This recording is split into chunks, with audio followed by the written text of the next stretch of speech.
Alors voilà, bonsoir Madame Bongenou. Alors ce soir, je vais revisionner le film que j'ai vu hier. Donc c'est la même vidéo, vous allez voir le lien que je vous ai envoyé hier par mail. Donc je vais revisionner la vidéo pour voir qu'est-ce qui me peut vraiment me bloquer là-dedans, dans ce qui est raconté par la personne qui va s'inscrire pour un don du sang. Donc je vais regarder le même film qu'hier. Et donc on va pouvoir voir un petit peu comment je réagis ce coup-là, par rapport à ce que j'ai entendu hier. Et je pourrais peut-être à la rigueur commenter, arrêter la vidéo pour vous dire qu'est-ce qui bloque. Vous avez vu cette maison abritée De la pub. Détends-toi, fiston. Bonjour, savez-vous que quand vous donnez votre sang en France, c'est forcément pour sauver une vie? Et oui, ici, la transfusion sanguine de confort n'existe pas. Lorsqu'un médecin demande une transfusion sanguine, c'est forcément que le pronostic vital du patient est en danger. Alors ça vaut vraiment la peine de donner son sang. Oui, mais n'empêche que ça fait peur quand même. Est-ce que c'est dangereux? Est-ce que ça fait mal? Combien de sang on nous prend? Voilà, déjà, je réagis un petit peu à ce que dit la personne là, qui va faire pour faire un don du sang. Ces questions-là, effectivement, je me les pose aussi. Donc voilà, c'est pour commencer le petit reportage là sur YouTube. Effectivement, ces questions-là, je me les pose aussi. C'est exactement la base avant les autres phobies. Et qui peut donner son sang? Pour le savoir le plus simple, vous allez essayer. Venez avec moi, je vous montre. Allez, courage. Bonjour. Je voudrais donner mon sang. Bienvenue. Alors voilà, là aussi, petite appréhension parce que quand on y va, forcément, il faut passer par l'accueil et ben c'est quelque chose qui est compliqué pour moi de dire je viens donner mon sang. Voilà, il y a un petit peu d'appréhension aussi au niveau du passage à l'accueil où on peut rencontrer d'autres gens, on peut rencontrer des personnes différentes. Et ça fait un petit peu peur, c'est un petit peu anxiogène en fait comme situation là, au niveau de l'accueil. Vous avez déjà donné? Non, jamais. J'aurais besoin d'un justificatif d'identité, s'il vous plaît. Merci. Alors voilà, en fait, il y a aussi ça là, parce que il a jamais donné, donc moi c'est exactement mon cas aussi. Donc vous arrivez, vous avez jamais donné votre sang, et donc forcément il y a aucune idée de ce que ça représente. On ne sait pas ce qui peut se passer, et donc c'est pareil, c'est très anxiogène dans l'approche en fait. Surtout que la personne est debout à l'accueil, et je pense que ça peut engendrer le stress pour moi. Et quand je vous inscris, il faut vérifier ensemble votre identité. Si vous voulez bien lire les consignes, il faut pouvoir vous Ici? D'accord. Merci. Alors voilà, il y a des consignes à lire. Donc là aussi, problème anxiogène. S'il y a des consignes à lire, c'est-à-dire que c'est quand même pas un examen anodin. Donc ça veut dire que toutes les mesures sont prises pour que ça se passe bien. Et donc ça peut être assez anxiogène dans le sens où on se dit quand même que c'est un acte quand même assez pas dangereux, mais voilà, il y a quand même des mesures à prendre et ça peut amener l'anxiété le jour d'une inscription pour ça. Là, ce sont les conditions pour pouvoir donner son sang. Tout à fait, voilà. Avant de voir le médecin, vous avez la liste. Alors voilà, il y a aussi le passage pour aller voir un médecin. Donc qui dit médecin, bah, ça fait penser à médecine. Et donc là, il y a le rapport pour moi avec l'hôpital. Et c'est le seul petit rapport où là, je peux avoir peur de revoir un petit peu ce que j'ai vu avec l'hosto. Donc les mauvais souvenirs. Donc c'est le seul moment où ça fait penser un petit peu à l'hosto en fait, ce moment-là. Vous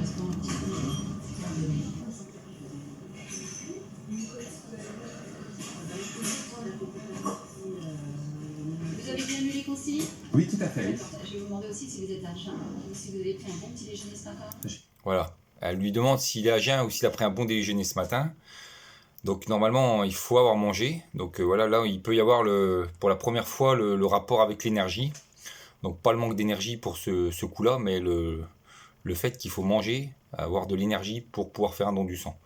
Donc là, voilà le premier rapport avec l'énergie où je peux être confronté et donc où je peux éventuellement avoir de l'anxiété. J'ai pris un solide petit déjeuner ce matin. Oui, c'est parfait. Vous avez un questionnaire. Alors voilà, il a pris un solide petit déjeuner. Donc là, on est bien sur un petit déjeuner.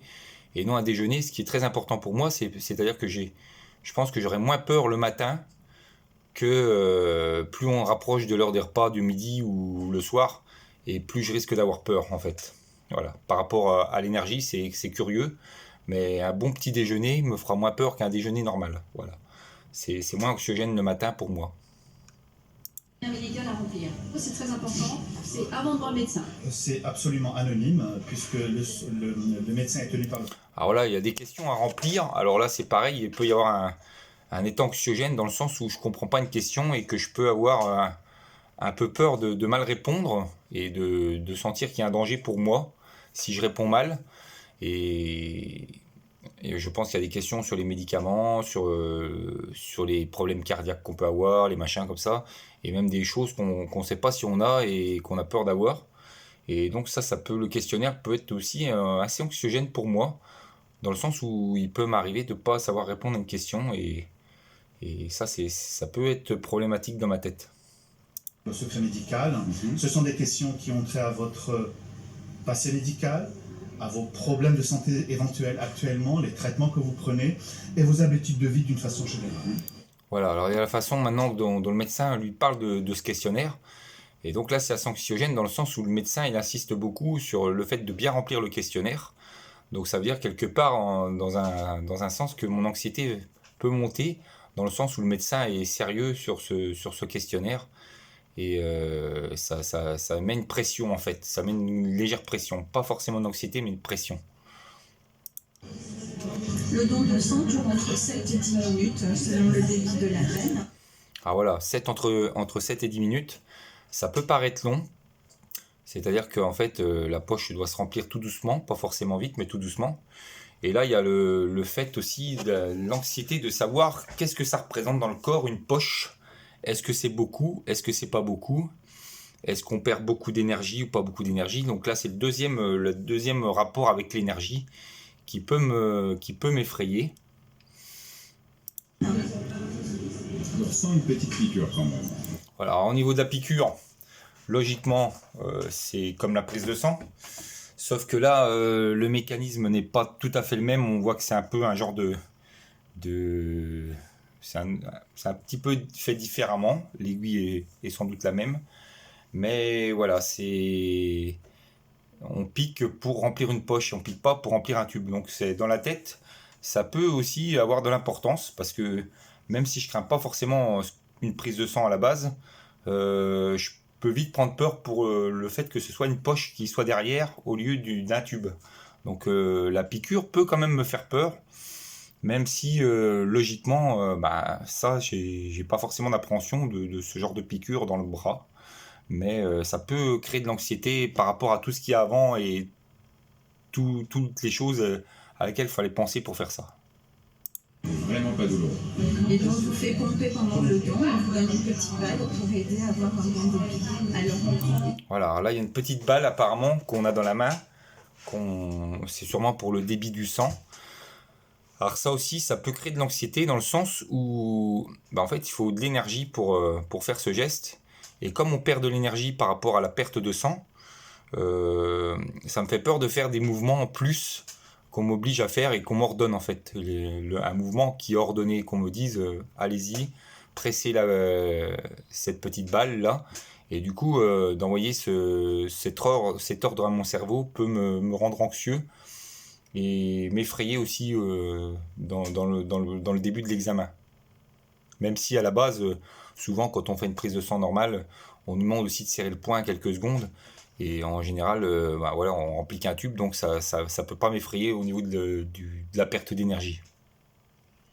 entre 450 et 480 millilitres, c'est en fonction du poids et de la taille du corps.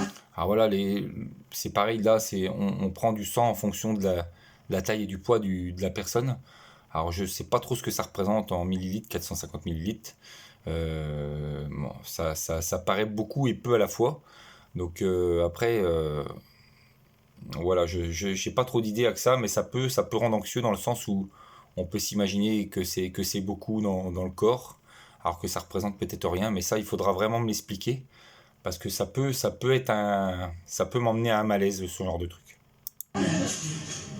le rôle du médecin est de absolument s'assurer que le don du sang ne va pas vous nuire, d'abord vous donneur, et ne nuira pas non plus au malade qui recevra votre sang. Alors voilà, il y a quand même un médecin qui est tout proche, en général, des dons du sang. Donc ça veut dire qu'en fait, il a le but de contrôler que les dons du sang se passent bien. Et donc ça peut aussi me créer une pression et de l'anxiété, dans le sens où je me dis, si un médecin, c'est finalement que ça peut des fois mal se passer. Alors du coup, ça met une pression, ça crée de l'anxiété, et on a toujours peur que ça se passe mal pour nous, et même si on est en bonne santé, et du coup ça met une pression de savoir qu'un médecin est quand même en surveillance. Ce sont des kits à usage unique, dans la poche est à usage unique et stérile. On ouvre une poche pour chaque donneur. Il y a plein de contre-indications médicales, certaines pathologies et certains thérapeutiques permettent le don, pas d'autres. Tout ça, Alors voilà, on voit un peu les poches, comment c'est fait. Alors ça n'a pas l'air forcément très grand.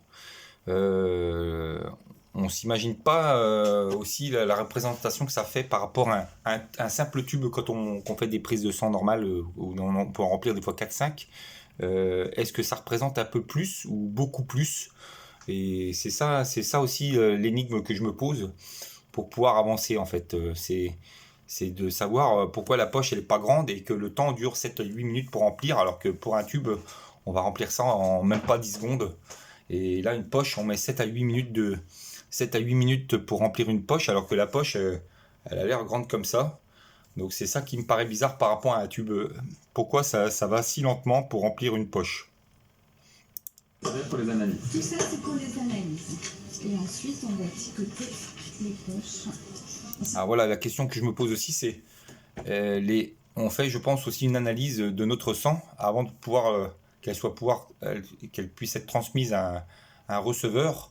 Je pense qu'il faut déjà qu'on n'ait rien dans notre sang à nous pour pouvoir vraiment que la poche soit validée, pour qu'elle soit donnée. Parce que je pense qu'il faut d'abord qu'ils analysent notre prise de sang, s'il n'y a rien dedans qui est instable en fait au niveau des données sanguines. Si on retrouve une anomalie au niveau des analyses, vous recevez un courrier après le don. Si vous n'avez pas de courrier, c'est que tout va bien et que votre sang a été transfusé. La tête ne tourne pas, tout va bien? Non, tout tourné dans les jambes à peine. Ah voilà, elle lui demande si la tête ne tourne pas. Donc ça veut dire qu'il y a quand même des signes au don du sang qui peuvent aussi m'effrayer. Donc là, lui, il a dit qu'il ressentait des fourmillements dans les jambes.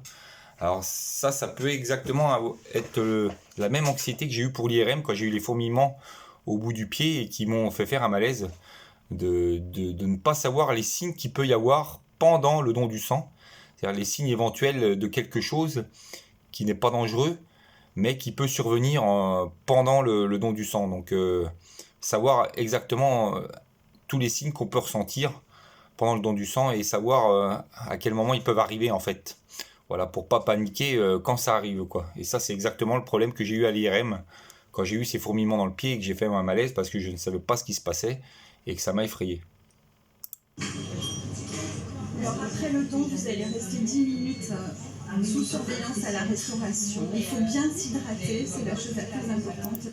Ah voilà, après, parler trop du repas après le don du sang peut aussi me créer de l'anxiété parce que si on en parle trop, ça peut réveiller malheureusement les images que j'ai des autres phobies qu'on est en train de parler. Et parler trop de nourriture pour l'après peut éventuellement me faire peur parce qu'on va forcément penser dans ma tête qu'il y a un manque d'énergie et qu'il faut le colmater en mangeant. Et ça, effectivement, c'est le plus gros point noir qu'il peut y avoir sur la fin du don du sang. Et je pense que c'est le point le plus dur à travailler aussi parce que il peut m'effrayer dans le sens où là, on est vraiment sur la perte d'énergie et donc une de mes phobies principales par rapport notamment aussi à la voiture. Il faut bien boire après le don et surtout ne pas faire de sport. Voilà, donc on sait qu'il faut bien boire et pas faire de sport. Bon, moi, ça c'est pas un gros problème. Voilà, monsieur. Si vous voulez un café après, vous le dites. Merci beaucoup. Je vous en prie. Alors après, là, voilà, c'est le moment où on mange. On nous donne à manger ou quoi que ce soit, ce qu'on a besoin. Et là, il y a plus forcément la peur, puisque là, après, il y a plus la poche dans le bras, il n'y a plus rien. Donc après, finalement, il y a très peu de chances d'avoir un malaise, parce que je pense qu'il y a aussi, une fois le don du sang réalisé, il y a la fierté qui revient et qui empêche les images qui pourraient arriver sur ce genre de truc, surtout si je suis accompagné, si vous m'accompagnez. Mais voilà, je pense que là, c'est pas le moment le plus dangereux, en fait, quand la personne est à table en train de manger quelque chose et puis que le don du sang est fini. Franchement, donner son sang, on est aux petits soins pour vous, on s'occupe bien de vous. Ça prend, allez, en cumulé un petit peu moins d'1 heure, en comptant l'arrivée, les formulaires, la réunion avec le médecin, la transfusion en elle-même qui dure entre 8 et 10 minutes. Ensuite, on se repose un peu. Si on vient à l'heure du déjeuner, on peut déjeuner, entrée, plat, dessert. Le matin, il y a un très bon petit déjeuner. Et on saute. Voilà, si c'est le matin, ça sera un très bon petit déjeuner. Donc en fait, je pense qu'il faut prendre un déjeuner avant d'y aller et on reprend un déjeuner pour repartir en fait. Voilà, un petit déjeuner. Voilà, moi je vais pas tenter, j'ai pas trop envie de tenter pendant les heures du déjeuner parce que je sais que je vais être très très fragile à ce moment-là. Donc il faut mieux aller courir sur le problème du manque d'énergie que du surplus d'énergie parce que je suis perdant d'avance si je joue sur le surplus d'énergie. Avec les images de nutrition et tout ça, ça risque de me faire beaucoup plus peur si c'est sur un midi ou un après-midi que sur un matin. Voilà, fin du débrief un peu plus approfondi que celui d'hier. Et ça dure 16 minutes 40. Voilà, Madame Bangenoux, c'est la même vidéo qu'hier à visionner.